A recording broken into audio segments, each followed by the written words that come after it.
Fala, nação rubro-negra. O Flamengo sobreviveu ao outubro decisivo, né? Que o Flamengo teve várias partidas aí, 3 partidas decisivas na sequência, contra o Botafogo, contra o Palmeiras, não podia perder nenhuma das duas, e muito menos contra o Racing. E foram partidas assim intensas, desgastantes, cansativas, física e mentalmente. E o Flamengo veio, jornada ruim contra o Fortaleza, né? Falando de Campeonato Brasileiro. Jogou ontem de novo contra um outro time do Nordeste, um outro time que já está rebaixado, praticamente, no caso o Sport já está rebaixado, né? O Fortaleza ainda está ali tentando fugir da degola, mas o Flamengo fez ontem uma partida muito boa mesmo, sob todos os pontos de vista. E o Felipe Luiz apresentou um ataque móvel, um ataque assim diferente, né? Um ataque que não lembro de ter visto jogar junto esse ataque com Samuel Lino, Plata, Bruno Henrique, Carrascal, sem Pedro, sem Arrascaeta, o Luiz Araújo, e um ataque muito móvel, com um meio-campo também ofensivo. Basta dizer que o Saul é um chuta-chuta, assim como o De La Cruz é outro chuta-chuta. São, além de volantes, são armadores, tanto que o Flamengo no primeiro tempo deu mais de 20 chutes pro gol, o Sport não deu nenhum. O Sport foi uma presa fácil, né? O Sport tem sido esse ano uma presa fácil para os seus adversários, não por acaso está enterrado lá na lanterna. E ontem era um jogo que o Flamengo vencer, tinha que vencer. Felizmente o Flamengo jogou bem. Felizmente Samuel Lino, apesar dos problemas que ele ainda apresenta em campo, falta total ali de confiança, ele está evitando tentar driblar, porque se você tenta driblar na situação que o Samuel Lino está, se você tenta driblar, se você perde a bola, como ele perdeu a bola inclusive de forma assim até estranha ali, sozinho, ele brigou com a bola mordeu ele, saiu ele, bola todo mundo pela linha de lado, no segundo tempo, ele sabe que a torcida está no pé dele, então ele tentou minimizar ao máximo os erros dele, porque se tenta driblar, perde a bola, a torcida pega no pé. Se ele tenta uma outra jogada, não consegue, perde a bola, a torcida pega no pé. Então o Samuel Lino tentou minimizar os erros e, numa dessas, ele deu uma assistência para o Bruno Henrique. Bruno Henrique, Samuel Lino, os incrivelmente contestados. Sim, o Samuel Lino está vindo de jornadas ruins, ele não tem jogado bem, ele tem errado dribles fáceis, jogadas fáceis, conclusões fáceis, mas o Samuel Lino, ele fez um gol de cabeça contra o Racing. Aquele gol ali poderia ter dado mais tranquilidade ao Flamengo no jogo de volta. Infelizmente ele estava impedido, mas ele fez um gol difícil, diga-se de passagem, porque ele pegou o goleiro no contrapé dele, aquela cabeçada ali, coisa que ele faz com eficiência. O Samuel Lino é um muito bom jogador, temos que ter muita paciência com ele, vai dar ainda muitas alegrias pra gente, vai dar a volta por cima. Pode ser até que ele faça o gol do título da Libertadores, né? Porque o futebol tem dessas histórias, o futebol tem disso. Jogador contestado, jogador questionado, jogador que a torcida quer ver pelas costas. Aí tem uma partida decisiva, num estádio lotado, uma partida grande, importantíssima, e aí o cara acaba se sobressaindo. O futebol está cheio dessas histórias, cheio, recheado dessas histórias. Por isso o futebol é apaixonante. Feito esse pequeno recorte do Samuel Lino, que não jogou mal, diga-se de passagem, não jogou mal não. Só estava nervoso, só estava sem confiança. Normal na situação dele, normal. Tinha uma estratégia do Felipe Luiz que sufocou, esmagou o Sport, que está numa situação já sem solução, né? Já caiu. Mas ainda assim o Felipe Luiz colocou um time altamente ofensivo em campo. Por quê? Porque quando o adversário está numa situação dessas que o Sport está, você que está lutando pelo título, você não pode jamais cometer o erro gravíssimo, né? Talvez fatal, de menosprezar o adversário. Ah, a gente vai fazer o gol a hora que a gente quiser. Não, você tem que partir para cima, e tem que chutar, e tem que chutar, e tem que concluir a jogada, e tem que apertar o adversário, e tem que martelar, tem que fazer exatamente isso que o Flamengo fez ontem. Exatamente assim que você tem que jogar quando o seu adversário é frágil, e quando você tem que ganhar para poder voltar para a ponta da tabela, como o Flamengo voltou ontem. E hoje nós vamos torcer, logicamente, por um tropeço do Palmeiras, que não é nada impossível, não. Tropeçar lá no Alfredo Jaconi contra o Juventude. O Juventude costuma jogar bem lá, né? A não ser que aconteça coisas estranhas, como aconteceu ontem de novo, com o Everton Araújo sendo expulso por uma jogada idêntica àquela do Rafael Veiga, e o juiz não deu nada. Aliás, foi contra o Cruzeiro, se eu não me engano. O juiz não deu nada. Acontece a mesma coisa ontem, jogador do Flamengo contra o jogador do Sport. O jogador do Flamengo atingiu a bola primeiro, chegou na bola primeiro.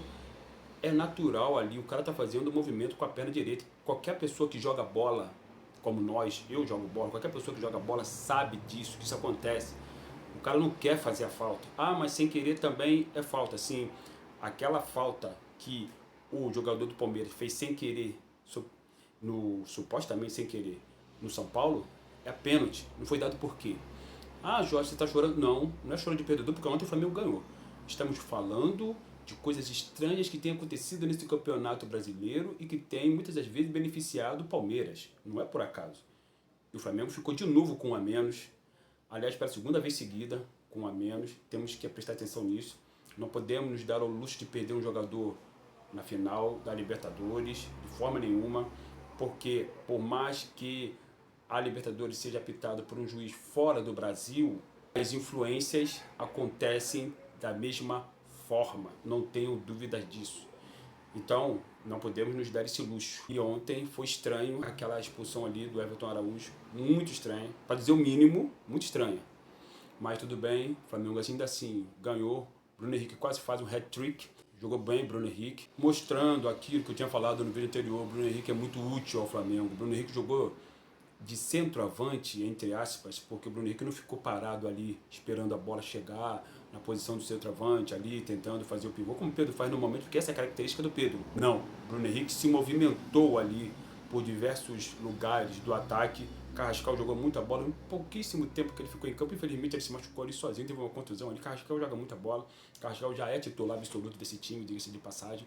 Infelizmente ele saiu, mas entrou no lugar dele o Luiz Araújo, que fez uma boa partida, mas eu estava falando do Bruno Henrique, e o Bruno Henrique jogou ali, circulou por diversos setores do ataque do Flamengo, com o Samuel Lino jogando um pouco mais recuado, mais compondo ali o meio campo, quando na escalação o Plata ele estava ali mostrado como o homem do meio campo. Mas na verdade o Plata ele meio que jogou ali no comando do ataque junto com o Bruno Henrique. E foi um ataque leve, um ataque móvel, um ataque que fez 3 gols, como poderia ter feito 5, 6, 7 ou 8, porque o volume de jogo do Flamengo foi absurdo no primeiro tempo. E no segundo tempo também continuou. E aquela manchete que o Sport TV mostrou ali, Flamengo acorda no segundo tempo e dorme líder. Não, o Flamengo dormiu líder, mas o Flamengo não acordou no segundo tempo. O Flamengo jogou o tempo inteiro acordado. O Flamengo só não fez gols no primeiro tempo por um capricho do destino, porque aquela bola ali que o Bruno Henrique perdeu cara a cara com o goleiro no primeiro tempo, a bola, vocês podem reparar, ela dá uma quicadinha antes de chegar no Bruno Henrique. Quando o Bruno Henrique mete o pé nela, ela sobe e vai lá, quase lá arquibancada. Isso acontece direto com qualquer jogador. Isso acontece, até porque o gramado do Maracanã não é dos melhores do Brasil. Não é. Então, eu não estou comprando o gramado não. Coisas que acontecem no futebol. No segundo tempo fez 3 gols, depois descansou. Não por acaso o Felipe Luiz colocou o João Vitor na zaga, no lugar do Léo Pereira, para poder descansar o Léo Pereira, né? Porque o Léo Pereira também vinha numa sequência desgastante, muito estafante. Ele descansou o Léo Ortiz, botou de novo o Danilo para jogar, Danilo Xerifão, excelente zagueiro, grandíssimo zagueiro, que inclusive no primeiro tempo ele meio que trocou em algumas vezes de posição com o Emerson Royal ali. O Danilo em alguns momentos jogou ali de lateral direito, lembrando seus tempos de lateral direito, que foi de lateral direito durante muito tempo, né? Começou assim no Santos, já também jogou de zagueiro no Santos, mas jogou muito tempo assim na Juventus, muitas vezes jogou de zagueiro na Juventus. Mas o Danilo ele se notabilizou na lateral direita, jogou na seleção brasileira na lateral direita, e em alguns momentos ele voltou a ser um lateral direito ali, trocando de lugar rapidamente ali com o Emerson Royal, que também jogou muito bem, cansou de explorar ali as costas ali do tal do Romarinho, que não marcava ele, para coroar, para lembrar os tempos de Zico. Em 1987 o Zico estava em campo, quando o Flamengo de fato foi campeão brasileiro. Essa historinha aí com o Sport aí é coisa de politicagem da CBF, obviamente. E nada mais simbólico que justamente contra o Sport, rebaixado novamente para a segunda divisão, que o Arrascaeta, camisa 10, faça um gol a la Zico, metendo a bola lá na forquilha, lá onde a coruja dorme, lá no ângulo, para mostrar para as pessoas, aquilo que eu falei no vídeo anterior, para mostrar para todo mundo de novo quem é de fato o campeão brasileiro de 1987.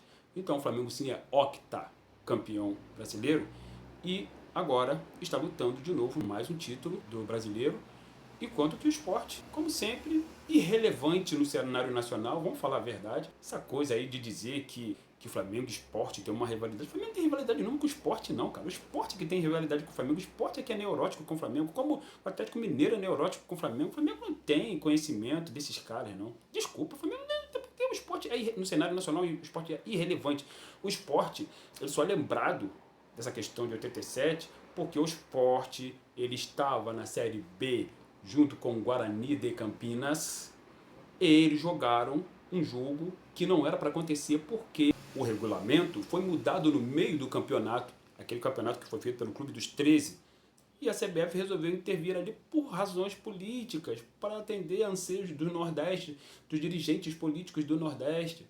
E de lá para cá, quantas vezes um time do Nordeste, com todo respeito, e eu não estou falando nada contra o Nordeste não, eu estou falando da questão futebolística. Futebolística. Quantas vezes um time do Nordeste foi campeão brasileiro? Vocês lembram? Uma. Sabe quando? Em 1988. Quem foi? O Bahia. Né? Ganhando do Internacional com o gol do Bobô. Bobô que depois jogou no Flamengo, diga-se de passagem. E nunca mais um time do Nordeste foi campeão brasileiro. Pode contar aí a história aí, de 88 para cá. Nunca mais.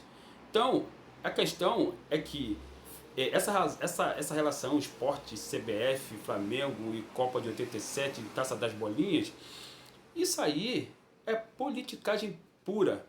Eu desafio alguém aqui a dizer para mim quem foram os 11 jogadores que teriam entrado em campo, que entraram em campo naquela partida do Sport com o Guarani de Campinas, em 87.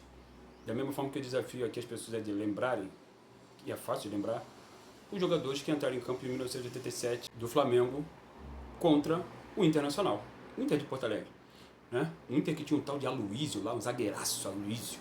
O Inter de Porto Alegre, em 1987, ele era patrocinado por uma empresa chamada Aplub.